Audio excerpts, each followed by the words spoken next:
والصلاة والسلام على سيد الرسل وخاتم الأنبياء.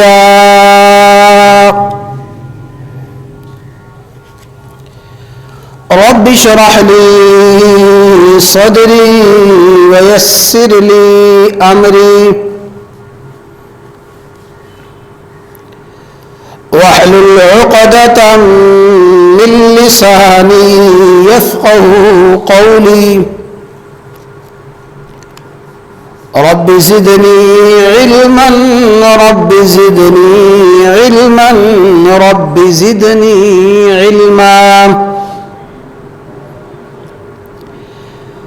أعوذ بالله من الشيطان الرجيم. بسم الله الرحمن الرحيم.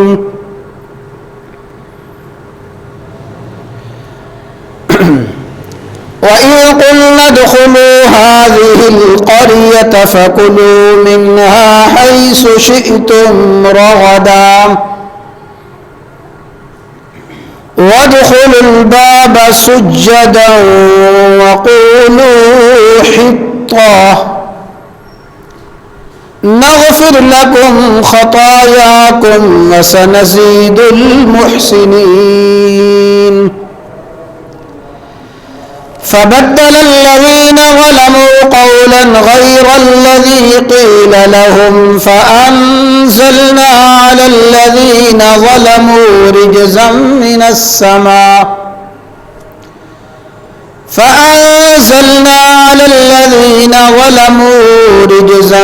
السماء بما كانوا يفسقون. وقال الله تبارك وتعالى فويل للذين يكتبون الكتاب بأيديهم ثم يقولون هذا من عند الله ليشتروا به ثمنا قليلا فويل لهم مما كتبت أيديهم وويل لهم مما يكسبون. وقال النبي صلى الله تعالى عليه وسلم يكون في آخر الزمان دجالون كذابون يأتونكم من الأحاديث بما لم تسمعوا أنتم ولا آباؤكم فإياكم وإياهم لا يضلونكم ولا تفتنونكم. وقال النبي صلى الله تعالى عليه وسلم لا تكذبوا علي فإنه من يكذب علي فليلج النار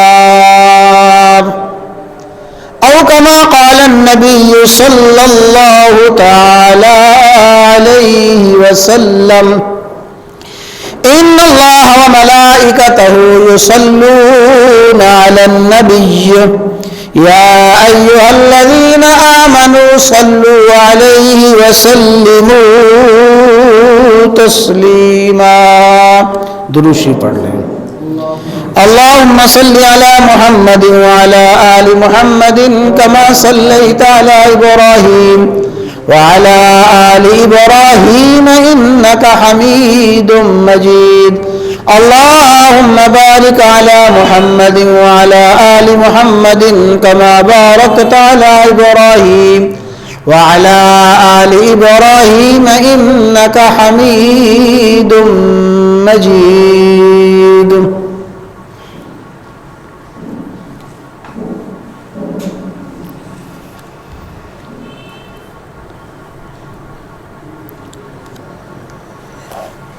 بزرگان محترم، برادران اسلام،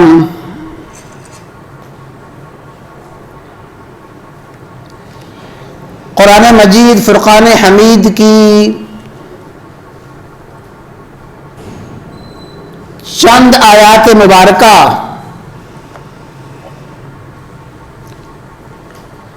امام الانبیاء سید الانبیاء سید الاولین والآخرین سیدنا و مولانا محمد الرسول اللہ صلی اللہ تعالی علیہ وسلم کی دو احادیث مطہرہ پڑھنے کی سعادت حاصل کی ہے۔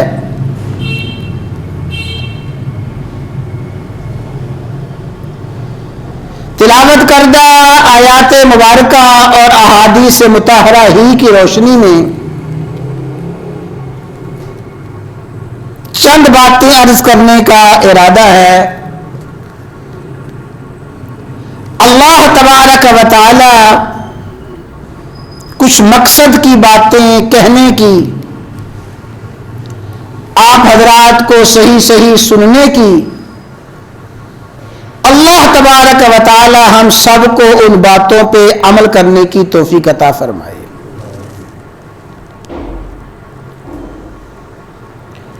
حضرات گرامی، اللہ تبارک و تعالی نے قرآن کریم میں بہت سی اقوام کا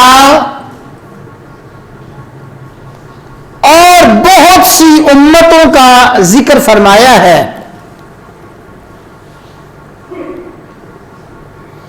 قوم نوح کا ذکر اللہ تعالی نے قرآن کریم میں فرمایا، قوم سمود، قوم عاد، قوم لوط،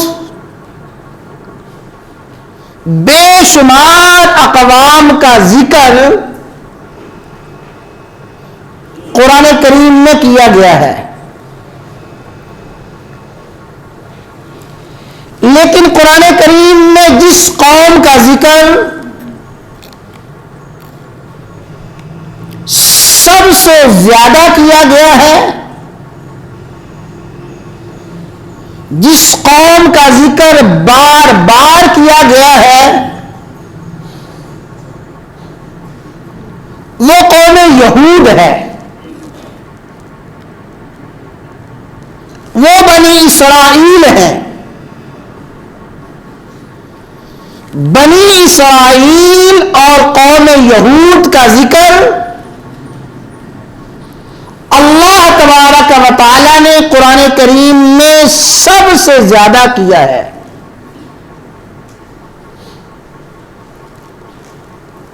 قوم یہود کا اور بنی اسرائیل کا ذکر کتنی کثرت کے ساتھ ہے، اس کو سمجھنے کے لیے یہ بات ذہن میں رکھیں کہ قرآن کریم کے 30 پاروں میں سے صرف 2 سپارے، 10واں پارہ اور 14واں پارہ، صرف 2 سپارے ایسے ہیں جن میں قوم یہود کا،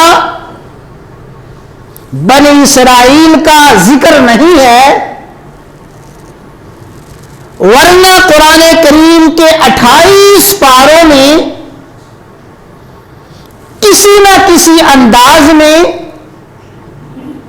کسی نہ کسی حوالے سے اللہ تبارک و تعالی نے قوم یہود کا اور بنی اسرائیل کا ذکر فرمایا ہے۔ تو قرآن کریم میں سب سے زیادہ ذکر،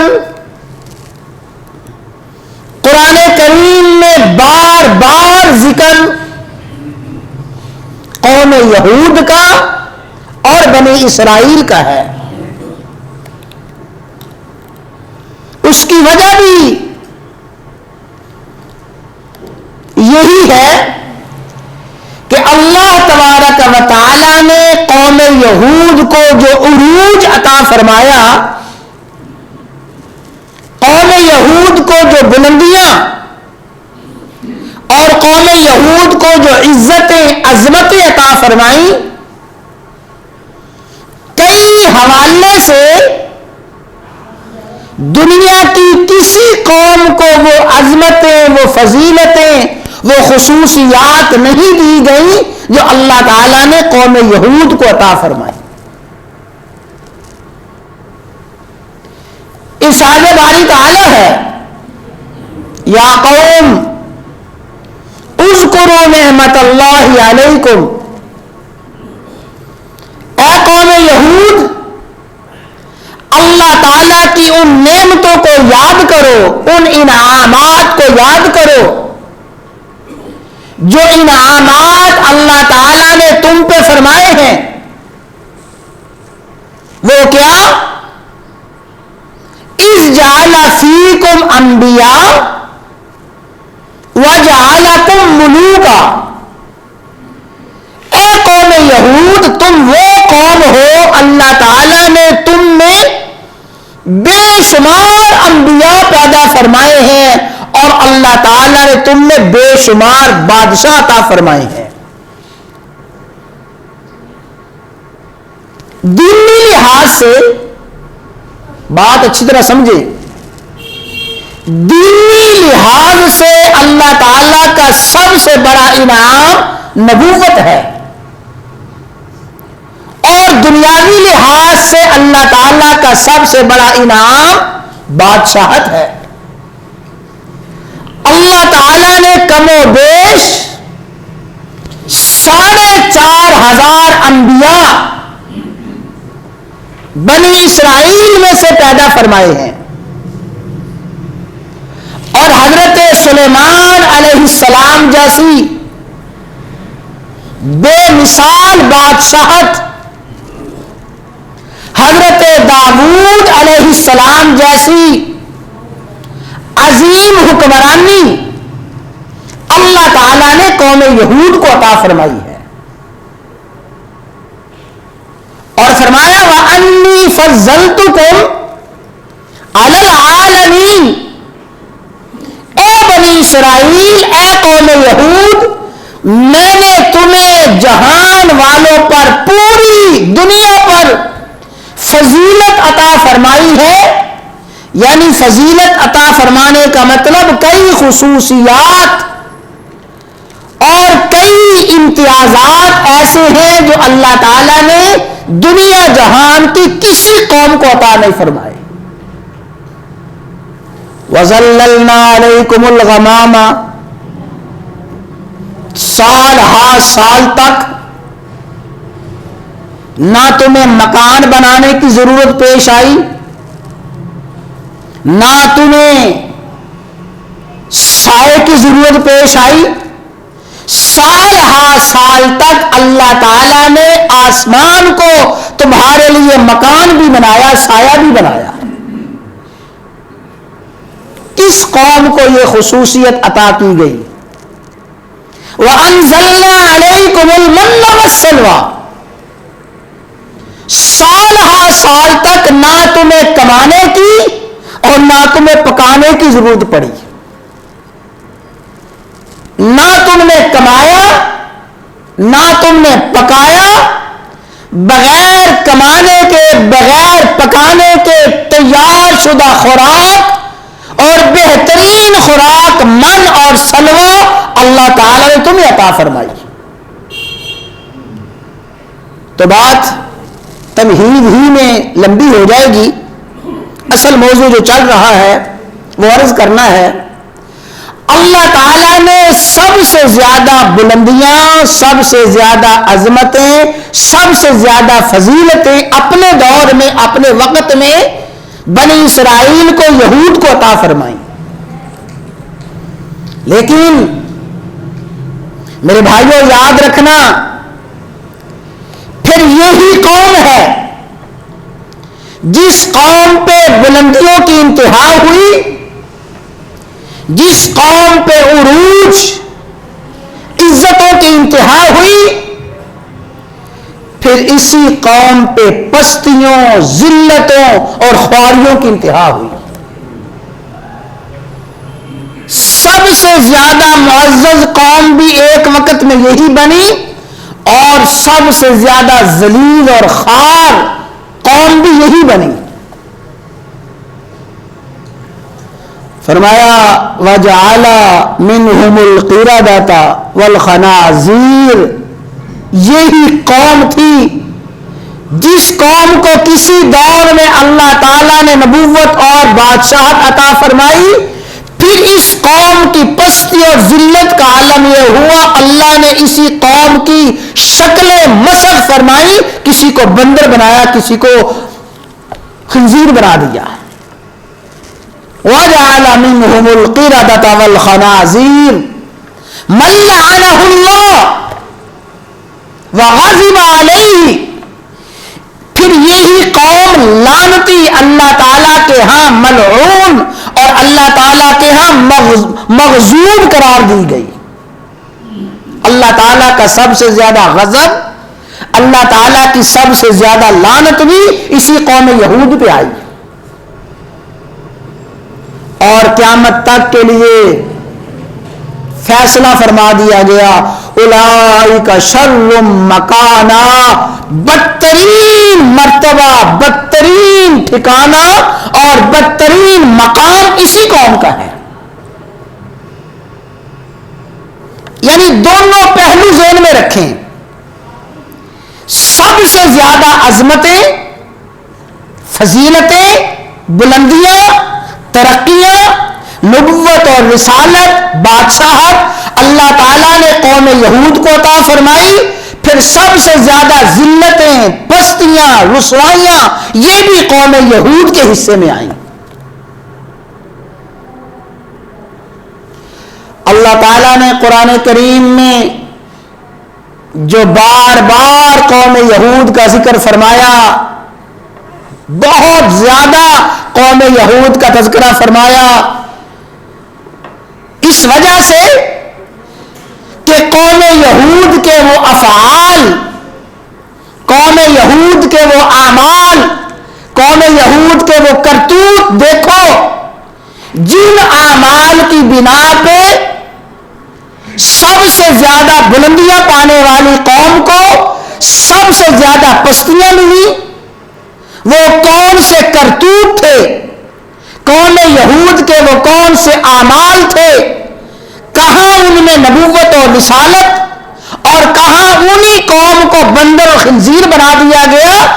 اللہ تعالیٰ نے قرآن کریم میں تفصیل کے ساتھ قوم یہود کی وہ ساری برائیاں، قوم یہود کی وہ ساری بیماریاں، قوم یہود کے وہ سارے امراض بیان فرمائے ہیں کہ مسلمان قوم امت مسلمہ اپنا جائزہ لے، قوم یہود کا جائزہ لے، اپنی حرکات کو دیکھے، قوم یہود کے کرتوت دیکھے. اگر امت مسلمہ میں قوم یہود کی بیماریاں پائی جائیں گی تو جو ذلت اور رسوائی قوم یہود کے حصے میں آئی، امت مسلمہ اس ذلت رسوائی سے ہرگز نہیں بچ سکتی.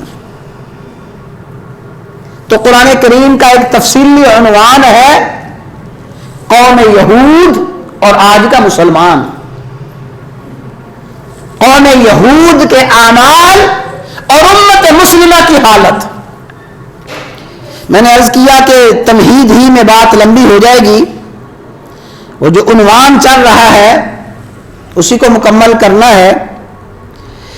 اللہ تعالیٰ نے قوم یہود کو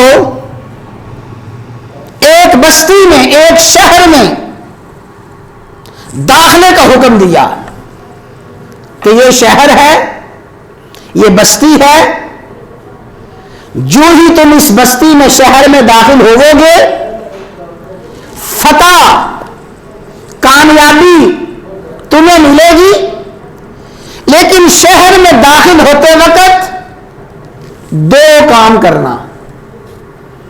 کتنے کام کرنے ہیں جی؟ دو. حکم الہی یہ ہے، حکم ربی یہ ہے، شہر میں داخل ہوتے وقت دو کام کرو. پہلا کام کیا؟ عمل سے ایک کام کا تعلق عمل سے ہے، کرنا ہے، اور ایک کام کا تعلق قول سے ہے، کہنا ہے۔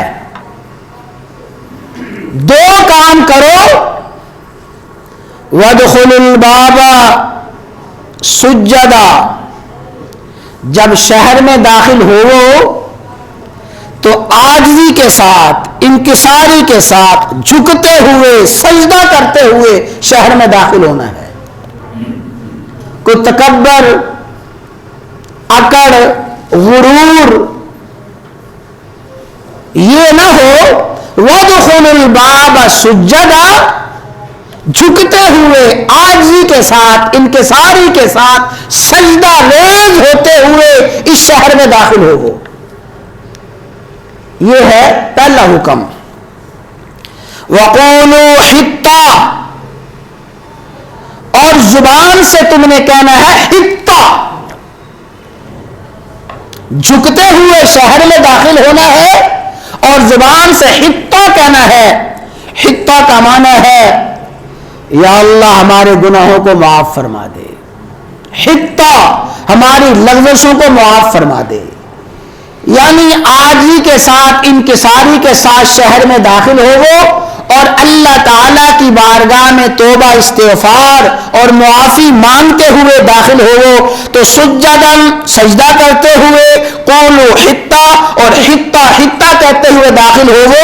یہ کام کر لو، نغفر لکم خطایاکم، تمہاری ساری کوتاہیاں ہم معاف فرما دیں گے، سنزید المحسنین، نیکی کرنے والوں کو اور زیادہ دیں گے۔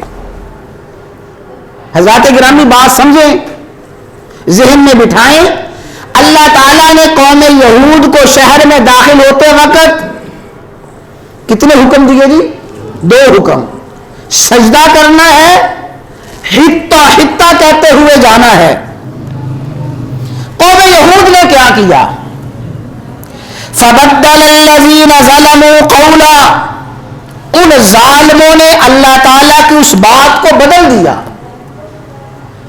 ان ظالموں نے اللہ تعالیٰ کے حکم کو بدل دیا۔ غیر الذی قیل لہم، جو ان سے کہا گیا تھا، جو ان کو حکم دیا گیا تھا اس حکم کو بدل دیا۔ انہیں کہا گیا تھا سجدہ کرتے ہوئے جانا، جھکتے ہوئے، عاجزی کے ساتھ، انکساری کے ساتھ شہر میں داخل ہونا۔ ان ظالموں نے اللہ تعالیٰ کے اس حکم کو یوں بدلا، بجائے جھکنے کے زمین پہ بیٹھے اور گھسٹتے گھسٹتے شہر میں داخل ہوئے۔ زمین پہ گھسٹتے ہوئے شہر میں داخل ہوئے۔ اور حطہ کا معنی ہے یا اللہ ہمارے گناہوں کو معاف فرما دے، لغزشوں کو معاف فرما دے۔ انہوں نے حطہ کی بجائے کہا حنطہ، حنطہ حنطہ کہا۔ حنطہ کا معنی یہ ہے ہمیں تو اناج چاہیے، ہمیں تو گندم چاہیے۔ حنطہ گندم کو، اناج کو کہا جاتا ہے۔ حنطہ تو ہمیں گندم چاہیے، اناج چاہیے۔ اللہ تعالیٰ کے دونوں حکموں کو بدلا، سجدے کے حکم کو بھی بدلا، حطۃ کے حکم کو بدلا۔ اب سنیں، فَأَنزَلْنَا عَلَى الَّذِينَ ظَلَمُوا، فرمایا ہم نے ان ظالموں پر نازل کر دیا رجزا من السماء، آسمان سے عذاب نازل کیا۔ اللہ تعالیٰ نے ان ساری کی ساری قوم کو، سارے کے سارے لوگوں کو تباہ و برباد کر دیا۔ وہ زلزلہ آیا، اس زلزلے میں تباہ و برباد ہوئے اور تباہی اور بربادی ہوئی۔